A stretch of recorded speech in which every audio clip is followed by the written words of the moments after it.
So one of the best things about the Jacob School is the other people. We do all sorts of design projects with like robotics, we have BattleBot competitions, we have submarines, and it's just a real blast to be able to use what I learned in school hands-on to make something for a great project. So I'm on a team that actually launches a balloon satellite. It's a high-altitude weather balloon that reaches near space, and underneath it we have a parachute and a payload system.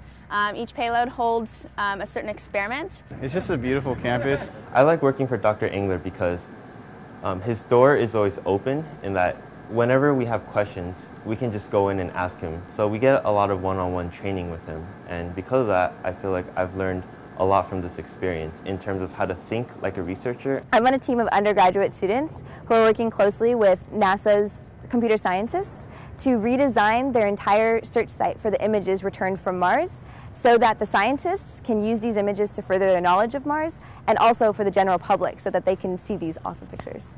When I was a freshman, I got to meet a lot of people. I got to like decide which org I want to join, and then I got to go to a club and then meet a lot of people. So it's a really good experience. It really helped me to break my shell.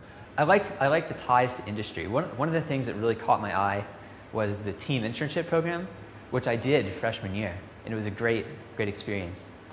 And then the other thing was when I think it was freshman admit day, and IEEE was out there with this table, and they had NATCAR. And here was this huge jumble of wires and electronics that some guy had built, and I said, well, that's what I want to do. I like the community. I'm really involved in organizations, and I really like being a part of that. So one of the wilder projects I got to work on within the structural engineering department actually was investigating how whales hear, specifically trying to determine the acoustic pathways of beaked whales with Professor Crissell. My graduate student, Dan Kagan, he said, well, Dae, yada, yada, yada. And I was like, wait, what? He goes, oh, I put your name on the paper. I'm like, oh, that's cool. And inside I was just like, oh, yes, this is my first paper and everything. So